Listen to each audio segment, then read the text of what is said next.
Building your own happiness on someone else's misery is impossible. My name is Tyler Clinton, and this is my story.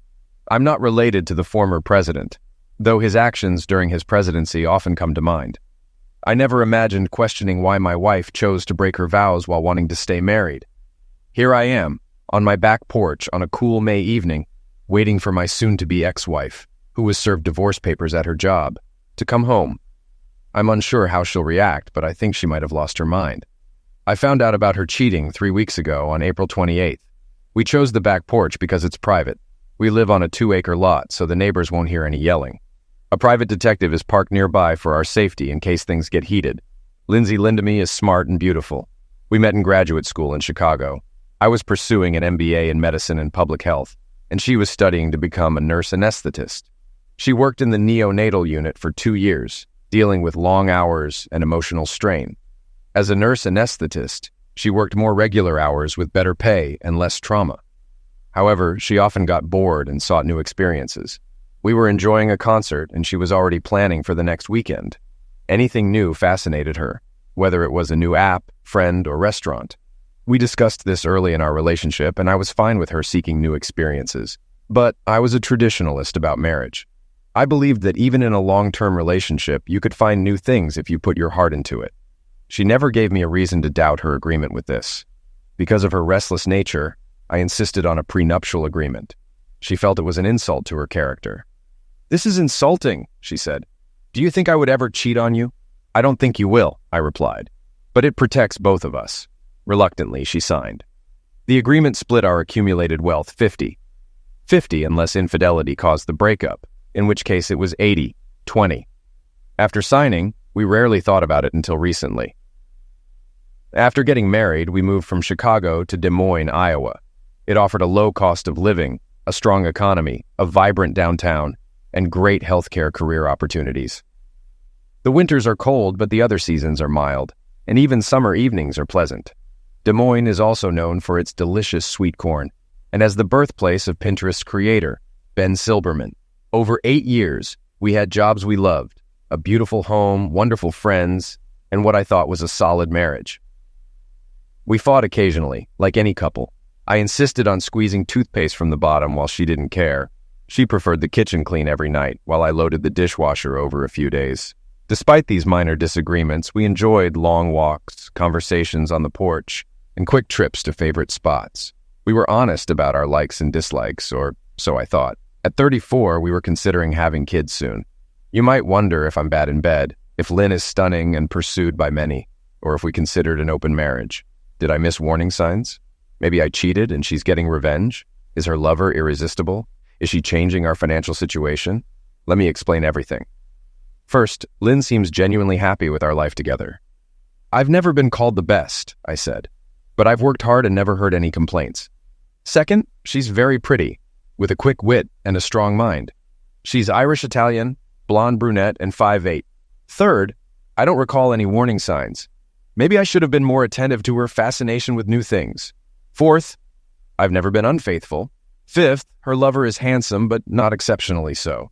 He's about my height, 6'1", and build 180 pounds, trim but not ripped, with blonde hair and blue eyes. Sixth, he's only 28, a medical student who's been in the OR for 2 months. He'll make money someday, but she already earns $100K, and I make twice that. The lure of money, cars, or luxury homes doesn't make sense since he won't make serious money for another decade. So, how did we get here? Let me explain what happened over the last 3 weeks. It was the last week of April, and I was at a medical administrators conference in Kansas City. I was supposed to stay 4 days, but left early because the final day's workshops didn't interest me. It had been a good week. I met 3 others from my region, and we formed a small team, enjoyed camaraderie, networked, and laughed over beers. On the 3rd day, I decided to head home early the next morning. The drive was under 3 hours, so I skipped flying and drove. Interstate 35 is quiet with less traffic. On the way, I listened to Dan Carlin's Hardcore History podcast about World War I. Kansas City has a great WWI museum, and Carlin's info was helpful for my tour before the seminar. I hit the road at 5 in the morning, expecting to wake my wife around 8. When I arrived home, Lynn's car wasn't in the driveway. She drives a 2018 Honda Accord, which she only garages when it rains, and it hadn't rained in a week. Puzzled, I entered the house. She wasn't home, the bed was made, and there were no leftovers in the fridge, which was unusual. I called Lynn, but it went to voicemail. We both have Glimpse, a tracking app, so I checked her location and saw her phone was near the airport. We live in northeast Des Moines, and the airport is on the southwest side. I was getting nervous. I called her again 15 minutes later. She answered, and that's when my world started to fall apart. "Hey, babe," she said sleepily. "Why are you calling so early on my day off?" "Sorry, Lynn," I replied, keeping calm. "I miss you and had some time before my morning seminar. Just wanted to hear your voice." I could tell from the background noise she wasn't in our bed. "It's okay, Ty. I'm always happy to talk to my favorite husband. It looks like you're still in bed, so I won't keep you up. Just wanted to say I love you, and I'll be home by dinner tomorrow night unless you want me to skip my last day and rush home." "That would be great, but I have errands and dinner with Kim and Sally tonight. We planned it weeks ago, so I can't cancel." These were her coworkers. She didn't hint that she wasn't at home, so I had to think quickly. "Okay, babe. Before you hang up, can you check the top drawer of my nightstand for the pen you gave me for my birthday? I don't have it, and I'm afraid I lost it." "Ty, I really want to go back to sleep. Can I check it and call you back before lunch?" Wrong answer. Usually she'd say, "I'll check, but I won't be happy if it's not there and you lost my gift." My heart pounded, but I stayed composed. "Sure, Lynn. Just don't forget to check. Sorry for waking you." "Thanks, babe. I'll call you later. Love you." I couldn't bring myself to say I love you too. I hung up, got in my car, and drove to the airport, hoping for a miracle but expecting the worst. The drive should take 40 minutes, but I made it in 30, lucky not to be pulled over. Every time I checked the app, her phone hadn't moved. If she checked and saw I was close, we'd have a huge fight. But I guess she was too distracted by her new experience to notice. The GPS led me to the Hampton Inn near the DSM airport. I parked far from the entrance, but then realized Lynn might recognize my car, so I moved to the Quality Inn next door. I found a spot where I could watch the Hamptons' front door but not be seen. I had no plan and fought back tears. Was she really cheating on me? Why? Had she thrown away 8 years of what I thought was a strong relationship? If it was just a night to pamper herself, she'd go to the Marriott downtown. None of this made sense. I agonized for an hour. Then Lynn appeared with Justin Banks. They held hands and kissed as they left. "Damn," I muttered. The young medical student was with my wife. I snapped a few pictures on my phone as they kissed passionately and got into his car. I met him 2 months ago at a hospital. He struck me as an idiot trying to prove he was the alpha male with a firm handshake. My dad taught me to look people in the eye and offer a firm hand, so I wasn't impressed. Our small talk felt forced, and he seemed to smirk constantly. I mentioned it to Lynn, and she dismissed it. "You hang out with doctors a lot, Ty. You know they can be narcissistic. Justin's not like that." Now, watching my marriage unravel, I struggled to control my emotions. What should I do? Go to court? Hire a private investigator? I needed to think. Problem solving is part of my job, so I forced myself to calm down. After a few minutes, I had a plan. When they left the Hampton, they didn't have overnight bags. It looked like they'd return. I followed the Glimpse app and saw they stopped at a diner 2 miles away. I had a few minutes to act. I walked back to the Hampton and entered the lobby. A middle-aged woman at the front desk smiled as I approached. "Good morning, how can I help you?" Her name tag said Beth, and I noticed she was wearing a wedding ring. "Hi, Beth. I'm Tyler. I need your help." "Nice to meet you, Tyler. I'll help if I can. Do you have a reservation?" "No, Beth," I replied quietly. "Did you see the couple that left about 15 minutes ago? A brunette woman and a younger blonde man?" Her expression turned serious. "Yes, I noticed them. What's the problem?" "The woman is my wife, and the young man works with her. I believe they're cheating on me." "Oh, sir, I don't know how I can help," she said, looking confused. "Beth, I need to look in their room. I'm not asking for a key. Someone from housekeeping can let me in and make sure I don't stay long. I see your ring and know you understand how a spouse might feel." Beth thought for a moment. "You seem honest. The couple did seem odd, but it's not my business. Could you give me the woman's name?" She registered with her credit card. "Her name is Lindsey Clinton. She likely used an American Express Gold card." Beth confirmed the Amex number and called out to Thomas, a porter. "Thomas, I'm stepping away for 5 minutes. You're in charge." Thomas looked like he'd just been put in charge of the White House. "Yes, ma'am." Beth winked at me, and we rode the elevator to the 3rd floor in silence. We stopped in front of room 319. Beth held the key card to the reader and opened the door. Inside, clothes were scattered. Men's shirt, khakis, loafers, and a belt on one side, and a light beige blouse and dark blue skirt on the other. I took pictures and videos, narrating as I went. I'm in room 319 of the Des Moines Airport Marriott. It's 5 to 10 a.m. on Thursday, April 28, 2022. This room was booked by my wife, Lindsey Clinton, using her American Express Gold Card number 551-733-918-4520. Last night, she checked in with Justin Banks, a medical student from her hospital. Based on the condition and smell of the room, they spent the night together. I saw them leave the Hampton 15 minutes ago, kissing and holding hands. I have 2 pictures to prove it. I quickly checked the bathroom but found nothing significant. Before leaving, I grabbed a couple of items for potential DNA testing. As Beth and I entered the elevator, I started to break down, tears streaming down my face. Beth, with her hand on my shoulder, said, "I'm sorry, Mr. Clinton." We stepped into the lobby and I reached for my wallet. "Don't even think about it, son," she said firmly. I smiled, thanked her, and said, "If you see them, please don't mention I was here." She winked and replied, "I've never seen you or heard of you." With my plan at an end, I needed a new strategy. I knew rushing into a divorce could be risky despite the prenup. Fortunately, I wasn't expected home until late Friday, giving me time to think. I drove 30 miles southeast to Winterset and stopped at Rudy's restaurant. Sitting in a booth, I saw a quote from John Wayne's movie, The Shootist, on the wall. It read, "I won't be wronged, I won't be insulted, I won't be laid a hand on." This made me chuckle. Damn right, Pilgrim. The waitress rolled her eyes and asked, "So, young man, would you like a snack?" I ordered coffee and a big breakfast, which lifted my spirits. While eating, I read articles about cheating spouses. Experts say it's rarely a one-time thing. Women who cheat usually do so repeatedly. I realized this had likely been ongoing. I started making a list: hire a private investigator for proof, get solid legal advice, and get tested for STDs. I had about 36 hours to act. I finished my breakfast and left a $50 tip on a $16 meal. At least one person in Des Moines would have a good day. Before leaving, I texted Lynn, "Found my pen at the bottom of my satchel." She replied, "Lucky for you." I was tempted to respond harshly, but simply replied, "Uh-huh." 2 hours later, I was at the office of Templeton, Sharp, and Schaefer. I had met Templeton before at a charity event and knew he practiced family law. He returned my call and listened to my story. "I'm sorry to hear that, Mr. Clinton." "Thank you, Mr. Templeton. Please call me Tyler." "Fine, Tyler. I'm Edward, but call me Ed." "Thank you, sir." "Tyler, legally, your situation is challenging. The lack of children helps, but without fault, you may need counseling or mediation to prove the marriage is broken. If the prenup is solid, you might avoid financial loss, but that's uncertain. I'll refer you to my partner, Eli Sharp. He's the best in divorce cases. I'll have Diane set it up." An hour later, I met Eli Sharp. He was small, about 5'10" and 130 pounds, but had a determined presence. An avid swimmer with several records, he brought that same tenacity to his law practice. He listened carefully, asked a few questions, and suggested initial strategies. "Are they staying at the Hampton today?" "I don't know." "Don't worry, I can find out." He called his assistant. "Diane, get Molly to check if Lindsey Clinton has booked room 319 at the Hampton in D.C. by tomorrow morning.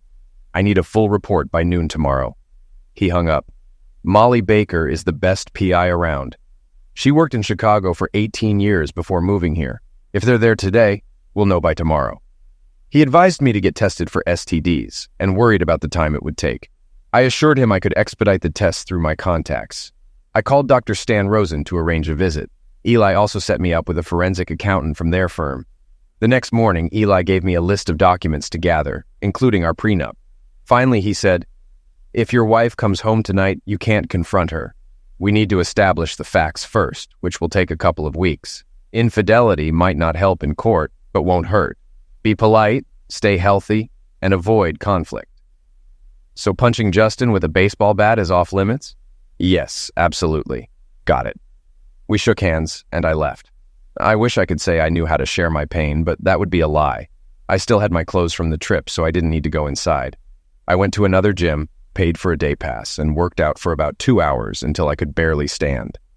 Then I took a long steam and shower before checking into the Hyatt downtown, where I immediately ordered room service, including a bottle of Maker's Mark.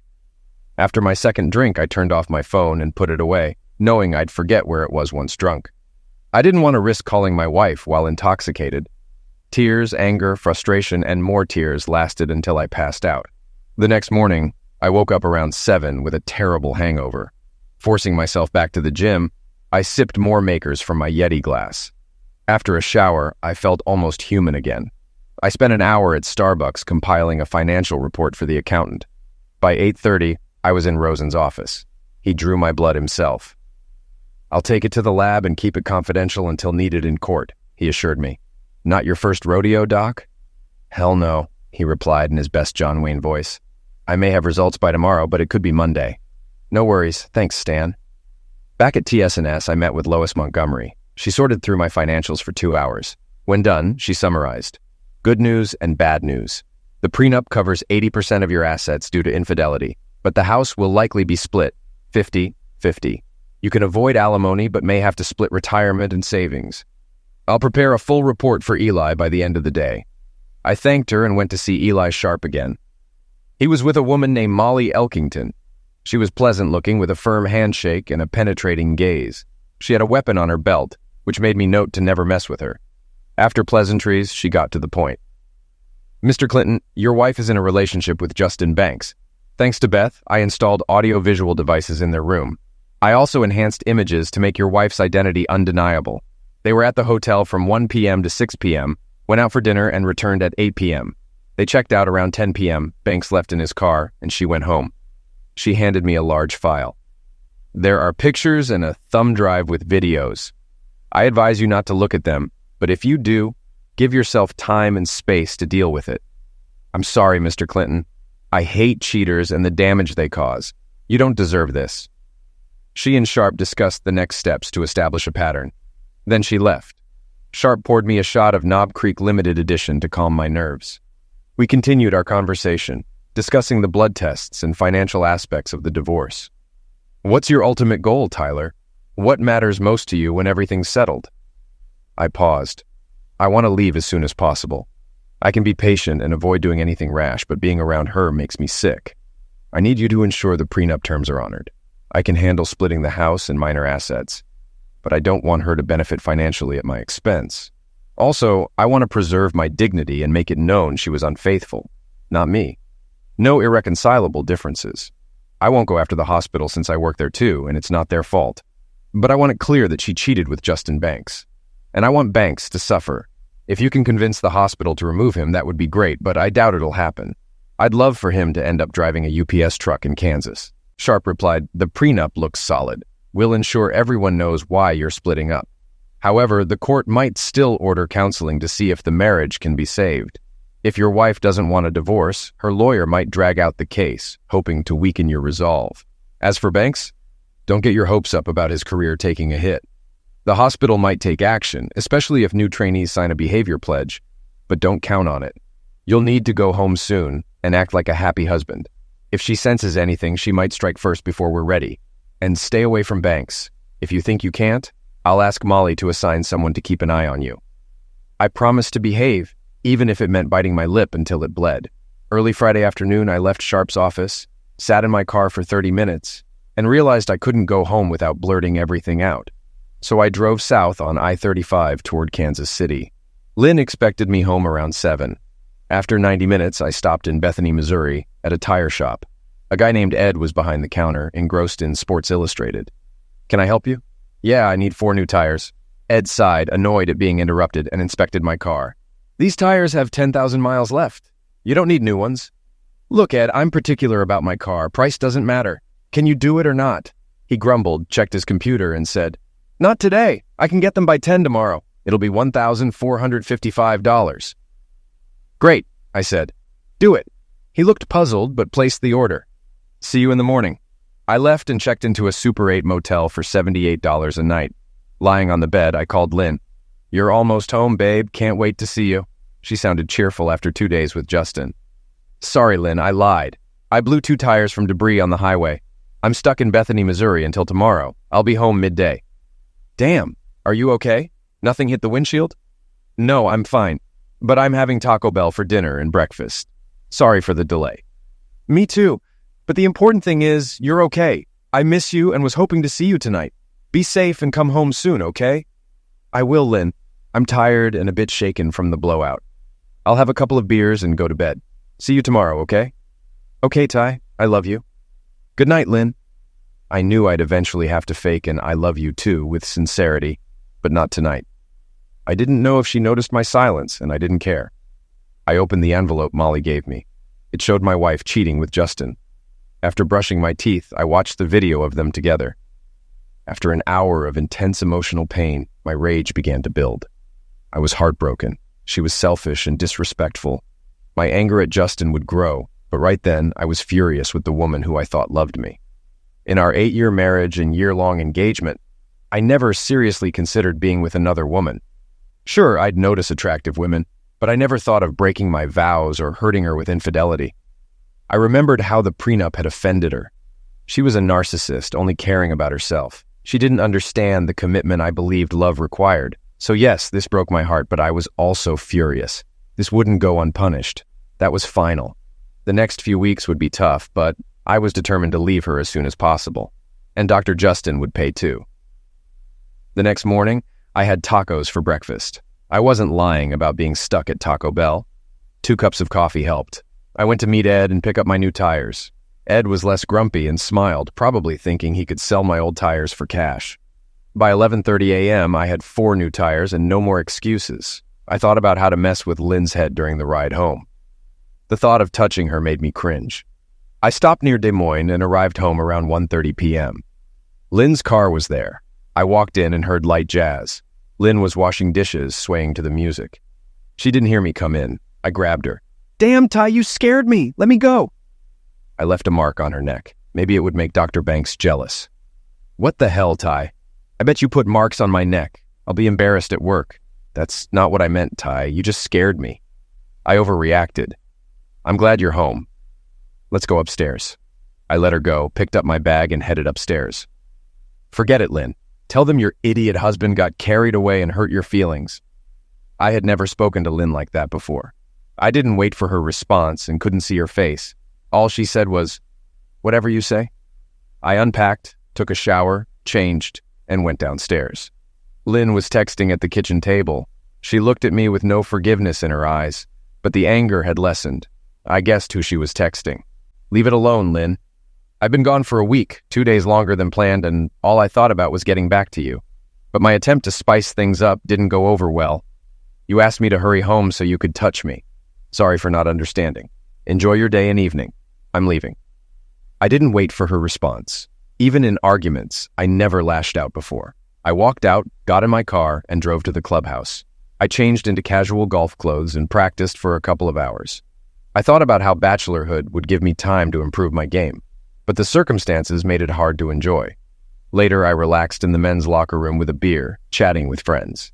Tom Harris, a local investment banker and good friend, mentioned his wife was out of town, so I invited him to dinner. We went to the Mulberry Stith Tavern and had bourbon and burgers while watching the Cardinals-Mets game. It felt like a bit of normalcy, for which I was grateful. We left around 7 p.m., and I saw 6 texts from Lynn, sent every 30 minutes starting an hour after I left. "Ty, I'm sorry. Please come home so we can talk. Where are you? Come home. Stop ignoring me. I know you're seeing these messages. Go home now." "What?" "Okay, but don't say I didn't ask you to come home. I'm not the one acting like a stubborn idiot." I thought, "You're just the lying, cheating strumpet." I didn't reply and went to see a movie called Firestar about a girl who could set things on fire with her mind. I wished I could take her to Justin. The movie ended just before 10, and I headed home. Lynn's car was gone, probably because she was with her lover. I went back to the club for a couple of drinks, returning home around 11:30. Lynn was back, sitting in our bed. "Thanks for leaving and not answering my texts. Where did you go?" she demanded. "Club, dinner with Tom Harris, movie, back to the club since you weren't here, then home again. And you?" "Nowhere in particular." "Have you been with anyone?" "Not really. Met a friend at Grounds for Celebration coffee shop." "Who?" "Does it matter?" "We need to talk about earlier." "Okay, talk." "Ty, I'm sorry I reacted the way I did, but your aggression scared me. It made me defensive. Your groping didn't turn me on. Part of my love for you is based on respect, and your actions didn't feel like love and respect. Lynn, I admit my actions were different, but you asked me to spice things up physically. I meant more romance, like a candlelit dinner or a weekend at the beach. Lynn, we've done all that over the last 8 years. Weekends away, romantic conversations. Your story doesn't add up. It's true, maybe in new places. Nonsense, Lynn. I remember our conversation. If you've changed your mind, just say so. Don't lie about it. Ty, why are you being so literal? I may have said it, but how could you interpret it as bend me over the counter or leave a bruise on my neck? Lynn, do you remember what you were wearing during that conversation? What? No. Why does it matter? It's important because it's relevant. I had just showered after working in the yard and came out of the bedroom. We didn't stop for at least an hour. How do I go from that to a romantic weekend holding hands? Ask 10 husbands about this story and 9 will agree with me. If not, I'll buy you any car you want. That's ridiculous, Ty. No, it's not. When you dress up and ask your husband to spice things up, you're not in the mood for romance. You're trying to make me the bad guy. Ty, this isn't helping. Why don't we just drop it and you come to bed and hold me? Sorry, Lynn. If you don't like that behavior, fine, I won't do it again. But don't act like it's my fault. You care more about people seeing a hickey than my feelings. I'm not interested in staying so you can assume I was wrong. Good night, Lynn. I turned and headed for the guest bedroom. Ty, come back. I'm not done talking to you. Damn it. I ignored her, assuming my plan was working. I doubted she realized I knew she was cheating. Sunday was cold between us. We avoided each other. I spent the morning at the club and the afternoon in the yard. I went to bed before she did. I'm not sleeping in the same bed until you apologize, Ty. I don't mind. We'll alternate nights in the master bedroom. It's my bed too. If you don't like it, use the spare room. Tomorrow night, I'll sleep there. I don't agree. Go to the guest room until you come to your senses. Lynn, we're equals. I'm sleeping here tonight. What you do is up to you. Fool, she hissed, leaving for the guest room. The beginning of the week was the same. We barely spoke. She tried to provoke me, but I didn't react. Monday night, she complained about being teased at work over the hickey. I shrugged. Tuesday morning, Stan Rosen called and asked me to stop by his office. Bad news first. You have a mild form of chlamydia. Most men don't have symptoms, but with treatment, it will clear up. You'll need to be rechecked in 3 months. Do you know how you contracted it? Yes, Stan, from my wife. I've never slept with anyone else since before we got engaged. I found out last Thursday she's having an affair. She must have contracted it from him. He heard the sadness in my voice. I'm sorry to hear that, Tyler. I thought you had a good marriage. I'll put you on azithromycin. You need to tell Lynn and abstain from physical engaging for a few weeks. That's not a problem, Stan, but I need to talk to a lawyer about sharing this with Lynn. How serious is the infection? It's not deadly, but untreated, it can cause serious health issues, including infertility. Depending on when Lynn contracted it, the risk increases. You don't want to jeopardize her health. You're right, Stan. I can't live with myself if I do that out of spite. But if she hasn't shown symptoms, is it early enough that she doesn't know? Maybe, maybe not. Some women never have symptoms, but the disease can still cause damage. Waiting more than 48 hours would be wrong. We shook hands, and he said he'd take the prescription to a pharmacy I didn't use. I appreciated his discretion. An hour later, I was in Eli Sharp's office explaining everything. He laughed at my FWLH strategy, but warned me not to give myself away. He got serious when he heard about the STD. That changes things, he sighed. Even lawyers can't ignore serious health risks. I laughed at his joke. Doc gave you 48 hours, so act within 24. I'll consult some colleagues, and I expect you here tomorrow morning at 8 o'clock. Lynn didn't get home until 10 that night. Her shift ended at 6, but I didn't ask where she'd been. I was watching TV when she walked in, sighed, and went upstairs without a word. Usually, she'd join me for popcorn and wine. Knowing that would never happen again made me feel an overwhelming loss. I loved her, but I couldn't stay with a cheater. The next morning, I was at TC&C Company's conference room. Sharp, Molly's private investigator, and lawyer Mick Sawyer were there. We don't like the timing, Ty, but it's time to act. The STD changed everything. How do you plan to tell her? I want to keep her off balance. What if I send an anonymous tip to her OB-GYN about her chlamydia? They'd have to inform her, and I could confirm it was me later. It might seem sneaky, but she'd get the medical help she needs. Would it pass in court? Everyone looked skeptical, but waited for Sharp's response. Not perfect, but not terrible. It'll make you look petty, but not criminal. However, any judge will want to know who knew and what they did to stop you. I don't think you should do it. Neither do I, said Molly. I agree with Eli, Mick added, grinning. Eventually, she'll figure out it was you, Sharp warned. She'll know you're aware of her affair. It'll give me a day or two to prepare, I replied. Thank you for the advice. I'm determined. I'll message Dr. Pamela Connors when I leave here. I want to witness it, Molly insisted. I need to verify it happened. We discussed a few more details, then I left. 40 minutes later, Dr. Connors received a message from an unknown source. Dr. Connors, one of your patients, Mrs. Lindsey Clinton, has chlamydia. Please offer her assistance. Thank you. I smashed the phone and later threw it into a pond. No one saw me disregard Iowa's littering laws. Meanwhile, Molly watched as Lynn entered Dr. Connors' office looking disheveled. She came out looking worse, picked up a prescription, and went home. I watched the Cardinals game from the porch. Lynn went upstairs without a word. Later, she came out, freshly scrubbed, and sat next to me with a deep sigh. Ty, why don't we call a truce and go back to how things were?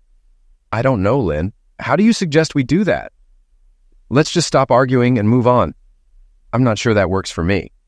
Why not, Ty? She seemed genuinely curious, maybe shaken by the STD revelation. I'm willing to forgive and move on, Lynn. I've apologized several times for misinterpreting your spice-it-up comments, but you haven't apologized for anything. It feels like you want to win and make me the loser. I think we're both at fault, but you don't see it that way. Fine, she replied irritably. I'm really sorry about that. So, are we okay now? No, it's not okay. I've known you for almost 10 years, and I can tell when you're not sincere. Your words are right, but your tone isn't. Tell me I'm wrong, Lynn. Explain your part and we can move on. She looked sad for a moment, and I thought she might confess about her affair. But her eyes showed her anger and blame. At that moment, I knew it was over. You're so stubborn, Tyler. I apologized, and you threw it back at me because it wasn't up to your standards. You're the one leading us to a dead end. Lynn, you're not being honest. If you can find one close friend who thinks I'm an arrogant donkey who never apologizes, I'll accept it. She stomped off, angry. I knew the next 2 weeks would be tough. I needed to explore my options. The next morning, I spoke with my boss, Connie Silverton, a fair but tough CEO. I explained my situation, seeking advice for the next 2 weeks until I could serve Lynn with divorce papers. Connie was professional but caring. Tyler, I'm sorry for your situation.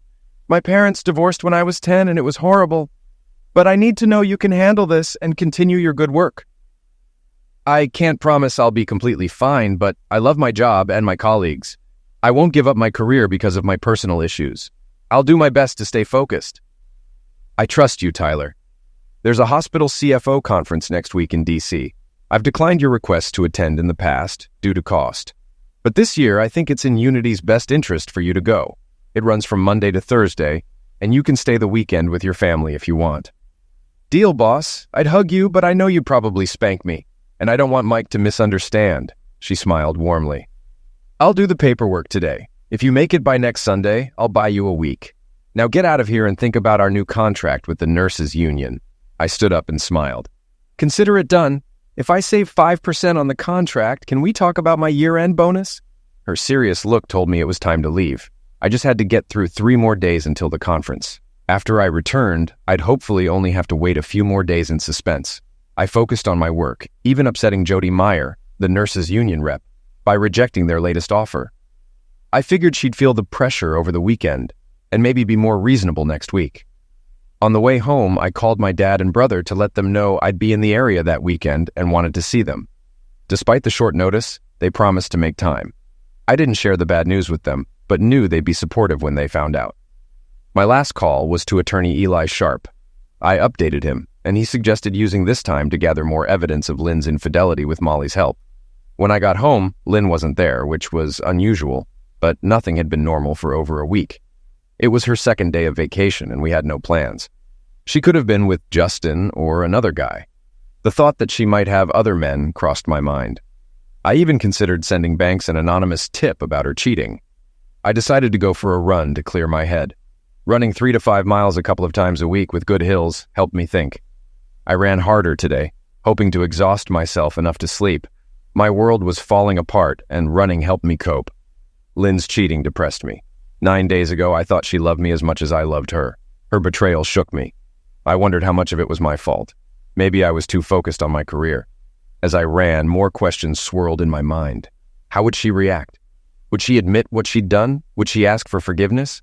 I knew I couldn't stay in the marriage after such a deep betrayal. But how would I feel seeing her at the hospital? Would I be angry? Would she stay or leave town? I doubted she'd leave. She'd probably stay and try to prove I was a fool for divorcing her. Realizing I was thinking too much, I pushed harder on my run. By the top of the second hill, I was focused solely on catching my breath. Exhausted, I walked around for 20 minutes to cool down, then took a shower. I put on swim trunks, grabbed a beer, and relaxed in the hot tub. Lynn was still nowhere to be seen. Later, around 11 p.m., I ate dinner, watched 2 episodes of Ted Lasso, and went to bed. Lynn never showed up or contacted me. It was the first time in our marriage we'd been out of touch for over 12 hours. I took melatonin and Motrin to ease my aching body and slept until 7 the next morning. Noticing Lynn's door closed, I realized she had come home late. I had my coffee, ate bagels, showered, and headed to the golf course. The weather was great, and I enjoyed a game with friends and lunch. By 3 p.m., I had no more excuses to stay out and headed home. Lynn and I didn't text or call each other all day, waiting to see who'd blink first. She wasn't home when I arrived, and the cycle repeated. Sunday was the same. I was leaving on a 4 p.m. flight to Washington, D.C. I spent the morning doing yard work, something Lynn and I usually did together. She showed up around 11 a.m., looked at me, and went inside. Frustrated, I gathered my things and left for the airport without telling her. I figured she wouldn't notice I was gone, but I hoped she would. 2 things happened. Eli called to say Molly's team had new evidence of Lynn and Banks. Then Lynn texted me. "Where are you?" "In Washington for a CFO conference Connie asked me to attend." "When were you going to tell me, you inconsiderate fool?" "Whenever you got home before 1 or 2 a.m. and talked to me." "Where were you Friday and Saturday night?" She ignored the question. "Ty, I was scared something had happened to you. Why didn't you text me?" "I did, but you didn't respond." "If you were so scared, did you call the police?" "No, but still, you're such an idiot for not communicating with me." "Did you call my boss, my dad, my brother, or any of our friends to check on me?" "I contacted several people. Don't blame this on me." "Name them so I can verify. I won't tolerate lies from an insensitive and uncaring idiot like you." "You're just insanely stubborn, Ty, and right now you're just pissing me off." "Well, Lynn, you don't seem capable of telling the truth or taking responsibility, so screw you." There was no response, just silence. Was she feeling guilty or suspecting that I knew something? I realized I was sweating and breathing hard as if I had been working out. I pulled myself together, showered, and went to the conference. Despite my emotional turmoil, the week went okay. I made good contacts and attended some informative panels. The weekend with my dad and brother was tough but supportive.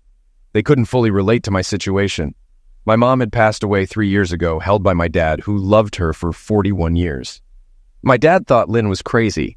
My brother Elliot had a great marriage with Mary. Even their occasional arguments were resolved quickly. We played golf, watched a Nationals game, and enjoyed lunch.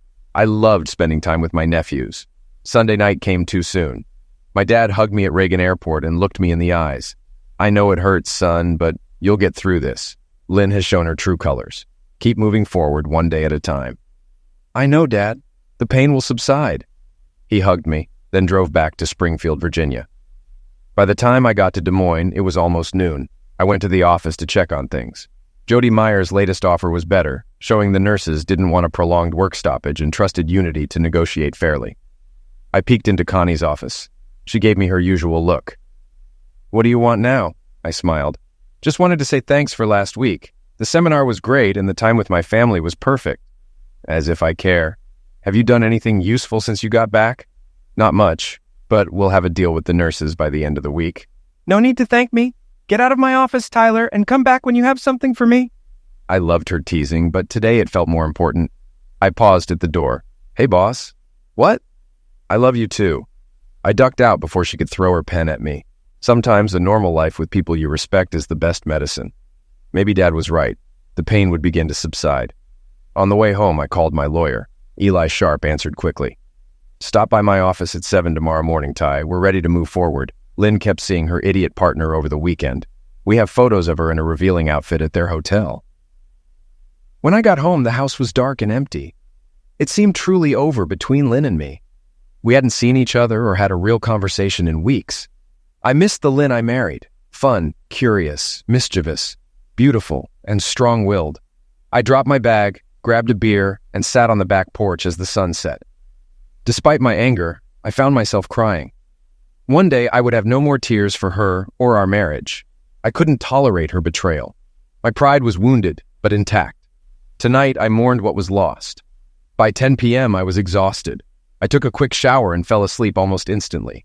We slept in separate beds, so I didn't hear her come in, whether it was right after I fell asleep or at 3 in the morning. I didn't know and I didn't care.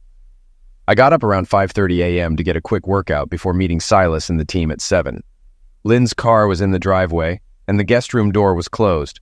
She had a 3-day shift starting today, which meant we wouldn't cross paths much this week. "Ty, good to see you. Come on in and have a seat," Eli greeted me. Molly and one of Silas's assistants, Peggy Simons, were there. Molly smiled and said hello, and Peg offered me coffee. We got down to business quickly. Eli began, "We'd like to serve Lynn this week. Tyler, Molly has gathered ample evidence of your wife's infidelity. Repeating it won't help. You already owe Molly over $6,000, so thank her and let her move on." Molly smiled, patted Eli on the shoulder, and left after shaking my hand. "I hope you get things settled quickly and painlessly, Tyler," she said. I thanked her and said, "I hope I never need to hire you again, but I'll gladly recommend you to anyone who does." Eli and I discussed how and when to serve Lynn. I suggested doing it at work with Justin present, possibly Thursday at the end of the day. Eli advised against waiting that long. "Waiting gives her a chance to find out. You've kept your composure, Ty, but you must be at your limit. Let's serve her tonight or tomorrow. One of Molly's guys is watching the hospital and will know the best time." I agreed. I was ready for the confrontation. My thoughts went to Clint Eastwood's asterisk outlaw Josie Wales. "Are you going to pull those pistols or whistle Dixie?" The fight was on. Eli also found a state law that allowed me to sue Justin Banks for alienation of affection. It might not go anywhere, but the embarrassment could damage his career. We agreed Eli would call me when the case was done. I'd be on the back porch to talk to Lynn. Eli wanted proof of our conversation in case things got out of hand. He asked Peg to have Molly's team set up surveillance equipment on our back porch and be ready to call the police if necessary. I doubted Lynn would get that crazy, but then again, I never thought she'd cheat on me. I spent the afternoon emailing Jody Meyer about the latest contract negotiation issues. By 3 p.m., we reached an agreement. Neither of us was 100% satisfied, so it was probably fair. The nurses got a decent raise, overtime, and vacation days, while the hospital got a 5-year contract instead of the 3 years Jody wanted. Even Connie smiled when I put the papers on her desk for the board of directors. I was a 5-minute walk from home when Eli Sharp called. "So, Barrister, how are we doing today?" Sharp grinned. "Sorry, Ty, I know it's tough for you, and I'm not trying to make it any easier. I just heard from Molly. She's offered to deal with Lynn and Banks. They had just finished a long surgery and were in the staff lounge with another nurse, the surgeon, and Mike Devlin, the head of surgery for Unity Healthcare. Devlin was there because Alex Greer, one of the best surgeons, was operating. Devlin and Greer went to Yale together, so they socialize a lot. Anyway, Molly walked into the lounge looking like herself, which can be intimidating. Banks, a medical student, was offended by a non-medical person in their space and asked if she was lost. When she said no, he told her the area was off limits and she should leave. Molly said, "Can you believe this little piece of crap talks to me like that?" She pushed him back into his chair, leaned in, and he started peeing. She threw him her best Chicago look and asked if he was Justin Banks. He barely said yes. "Well, son, you've been served." The room got quiet and everyone stared at me. When I turned to Lynn, she looked like she might melt. I took a nicer tone, but with sarcasm. "And you, sweetheart? Are you Lynn Clinton, Tyler Clinton's wife?" She whispered yes. "Well, you've been served too." Molly said it was one of her best moments in years and hesitated to leave. Devlin turned to Banks. "If you did what I think you did, you'll never practice medicine if I can help it." He turned to Lynn and said, "Please tell me you're not that stupid, Lynn." She hung her head, and as Molly left, she heard Devlin say, "Lynn, go home and don't come back until you talk to a union rep." Sharp finally stopped laughing. "Tyler, your wife got the summons and is on her way home. Molly's boyfriend is nearby and ready to help. Be prepared, son. This might be one of the worst moments of your life. Be firm, but don't yell. If it gets too much, go for a walk or to another room. You'll get through this. The hardest part is over."